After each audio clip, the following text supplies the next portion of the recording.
हरे कृष्णा। पौराणिक कथाओं के अंतर्गत आज हम बात करेंगे द्रौपदी महारानी की। द्रौपदी महारानी के जन्म की कथा और द्रौपदी महारानी को किस प्रकार 5 पति प्राप्त हुए, इस बारे में हम आज बात करेंगे।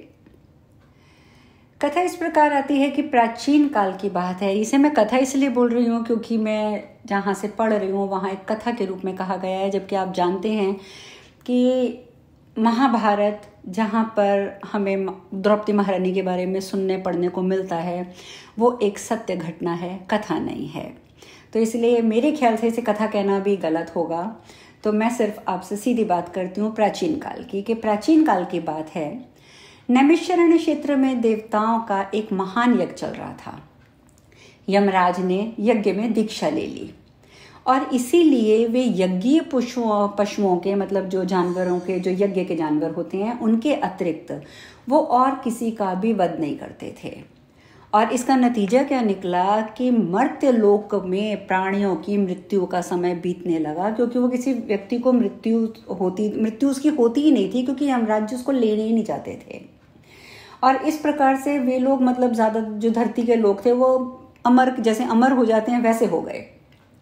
पृथ्वी पर प्रजा की संख्या बहुत बढ़ गई, क्योंकि पैदा तो होते जा रहे थे लेकिन कोई मर नहीं रहा था।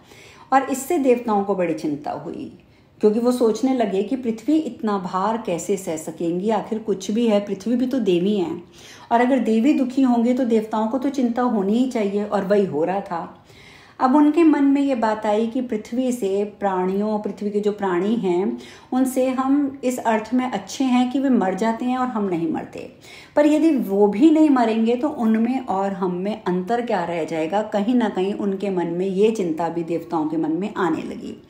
तब उन्होंने कहा कि इसका कुछ ना कुछ उपाय तो हमें निकालना ही पड़ेगा। इंद्रदेव, वरुण देव, कुबेर जी, चंद्रमा, रुद्र, वसु, अश्विनी कुमार, इन सब ने मिलजुल कर यही सोचा कि हम ब्रह्मा जी के पास चलते हैं। उन्होंने ब्रह्मा जी के पास जाकर उनके चरणों में प्रणाम किया और बड़े प्यार से निवेदन किया कि दादाजी, इस समय हम सब बड़े भयभीत हैं, और इसका कारण सिर्फ इतना है कि आजकल मनुष्यों की संख्या बहुत बढ़ रही है और घटने का कोई उपाय नहीं हो रहा है, और हमारी व्याकुलता भी बढ़ रही है, और इस दुख से स्वर्ग में रहने पर भी हमें सुख के दर्शन नहीं हो पा रहे हैं, और सुख शांति पाने के लिए ही आज हम सब मिलकर आपकी शरण में आए हैं। उनकी बात सुन के ब्रह्मा जी ने कहा, देवताओं, तुम लोग स्वर्ग में रहते हो, तुम्हारे पास भोग की सब सामग्री है, बुढ़ापा और मृत्यु का तुम्हें डर नहीं है, तुम्हें कामना है नहीं, फिर मर्त्य लोक में रहने वाले बेचारे मनुष्यों से तुम क्यों भयभीत हो रहे हो? तुम्हें मनुष्यों से डरने की कोई जरूरत ही नहीं है, और मुझे लगता है कि कोई कारण भी नहीं है। ये सुनकर देवताओं ने हाथ जोड़े और कहा, प्रभु, आजकल किसी की मृत्यु नहीं हो रही है, और इससे मृत्यु लोक के मनुष्य भी अमर हो गए हैं, और मर्त्य लोक के मनुष्य हमारी बराबरी करें, ये थोड़ा सा अनुचित जान पड़ता है, और हमें इस बात से दुख भी होता है। अब आप कोई ऐसी व्यवस्था कीजिए कि हम में और उनमें अंतर मालूम हो, इसीलिए बस हम आपके पास आए हैं, और यही हमारा आपसे निवेदन है। ये सुन के ब्रह्मा जी ने कहा कि इस समय सूर्यपुत्र यमराज महायज्ञ में लगे हुए हैं, और सिर्फ इसी से पृथ्वी के प्राणियों की मृत्यु नहीं हो रही है। जब वे अपना पूरा काम कर लेंगे तब लोगों की मृत्यु तो होगी। तुम लोगों की शक्ति से शक्तिमान होकर यमराज मर्त्य लोक के प्राणियों का संहार करेंगे, तब मनुष्य तुम्हारी बराबरी नहीं कर सकेंगे। अब ब्रह्मा जी की जब ये बात सुनी तो देवता लोग उस स्थान पर गए जहां पर यज्ञ हो रहा था। और एक दिन सब लोग नदी के तट पर बैठे हुए थे। उन्होंने देखा कि धारा में एक बड़ा ही सुंदर सोने का कमल बह रहा है। उसे देखकर उन लोगों को बड़ा आश्चर्य हुआ। देवताओं में सबसे श्रेष्ठ देवराज इंद्र वहां उपस्थित थे। उनके मन में उस फूल को, उस पुष्प को ठीक ठाक, मतलब उसके बारे में जानने के लिए उत्सुकता पैदा हो गई, और वे चल पड़े।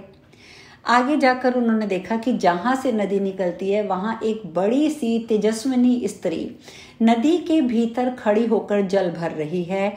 उसकी आंखों से आंसू बह रहे हैं, और आंसू की जो बूंद नदी में गिरती वही सोने का कमल हो जाती। अब इंद्रदेव जो थे वो उस स्त्री के पास गए और पूछा, कल्याणी, कौन हो तुम? किस लिए रो रही हो? अगर चाहो तो तुम ये बातें मुझे बताओ। उस स्त्री ने इंद्रदेव से कहा, देवराज, तुम तनिक मेरे साथ आगे चलो, तुम्हें स्वयं मालूम हो जाएगा कि मैं कौन हूँ और क्यों रो रही हूँ। और ये सुनकर इंद्रदेव उस स्त्री के पीछे चलने लगे। इंद्रदेव ने आगे जाकर देखा कि हिमालय के शिखर पर एक परम सुंदर युवा पुरुष सिंहासन लगाए बैठा है और उसके पास एक सुंदर युवती बैठी है और वे दोनों आपस में चौसर खेल रहे थे। इंद्र के पहुंचने पर भी उन लोगों ने कुछ विशेष ध्यान नहीं दिया। इंद्र को ऐसा मालूम हुआ कि ये तो मेरा अपमान कर रहे हैं। उसे थोड़ी जलन भी होने लगी। उन्होंने क्रोधपूर्वक दृष्टि से उस युवक की ओर देखा, क्योंकि वो युवक उठा नहीं था, और युवक की ओर देखकर कहा कि युवक, क्या तुम जानते नहीं कि मैं इस लोक का स्वामी हूँ? ये लोक मेरे अधीन है। अब भी तुम्हें मालूम होना चाहिए कि मैं एक किस्म से ईश्वर हूँ।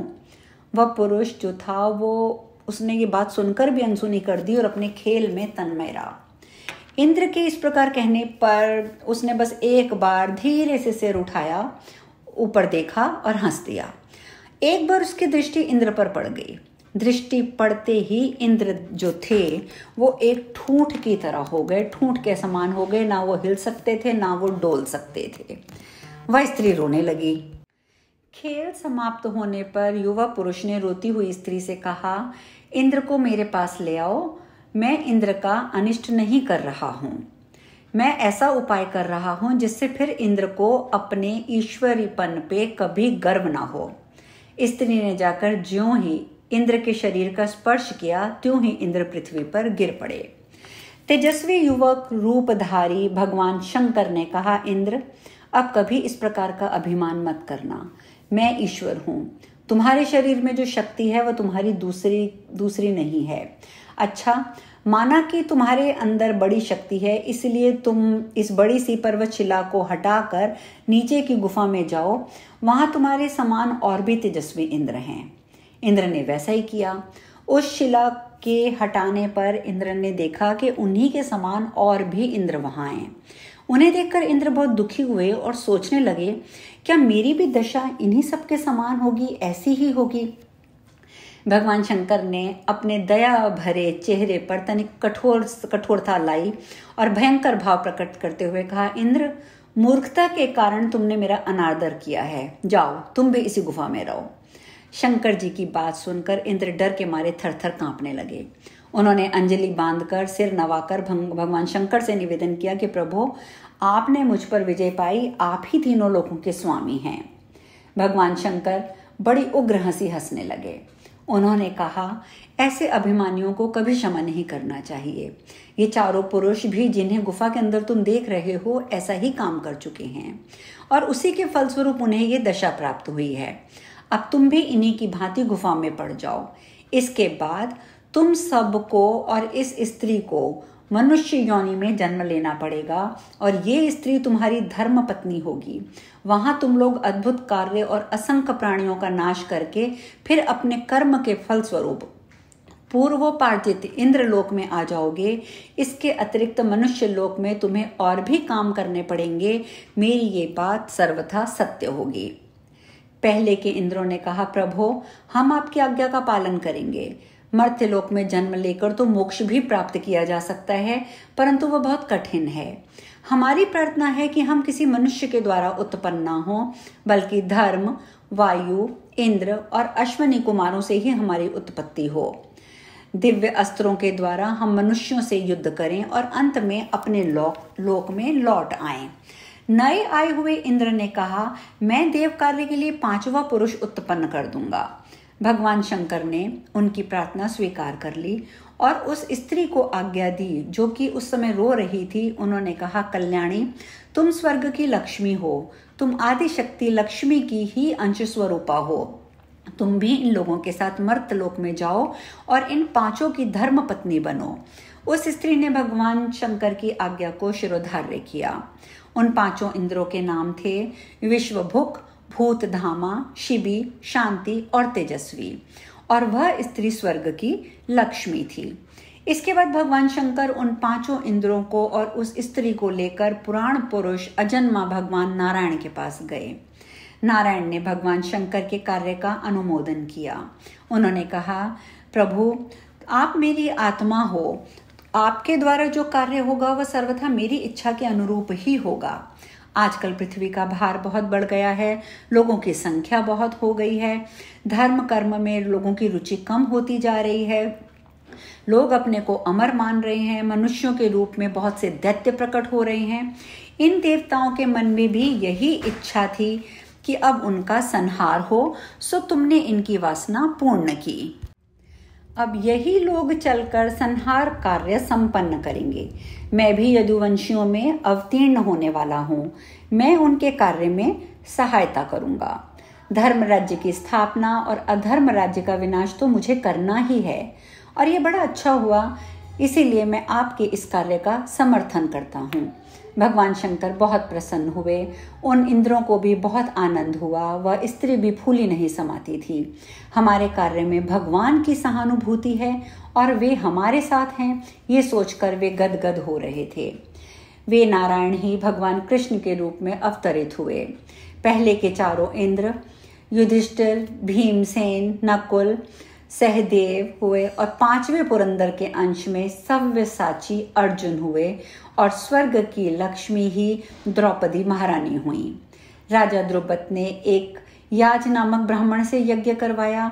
यज्ञ समाप्त होने पर याज ने रानी को बुलाया और कहा कि तुम शीघ्र ही ये अभिमंत्रित हविष्य ग्रहण करो, एक कन्या और एक पुत्र तुम्हें प्राप्त होगा। रानी ने कहा, आप थोड़ा ठहर जाइए, मैं स्नान के बिना यज्ञ का हविष्य कैसे ग्रहण कर सकती हूँ। याज ने कहा, तुम आओ या ना आओ, कुछ हानि नहीं, मैं अभिमंत्रित हविष्य अग्नि में छोड़ता हूँ, यजमान की इच्छा अवश्य ही पूर्ण होगी। आहुति छोड़ दी गई। उसी समय अग्नि के समान तेजस्वी मुकुटधारी उत्तम कवच खड्ग धनुष बाण लिए एक कुमार अग्नि से प्रकट हुआ। उसके बाद एक अनिज्ञ सुंदरी कुमारी भी प्रकट हुई। उसके सभी अंग बड़े सुंदर थे। कुमारी के शरीर से कमल के समान मनोहर सुगंध निकल रही थी और वो कोस भर तक फैलती जा रही थी। आकाशवाणी हुई, ये स्त्री क्षत्रिय वंश के नाश का कारण होगी। यही स्वर्ग की लक्ष्मी शरीर धारणा करके द्रौपदी कहलाई।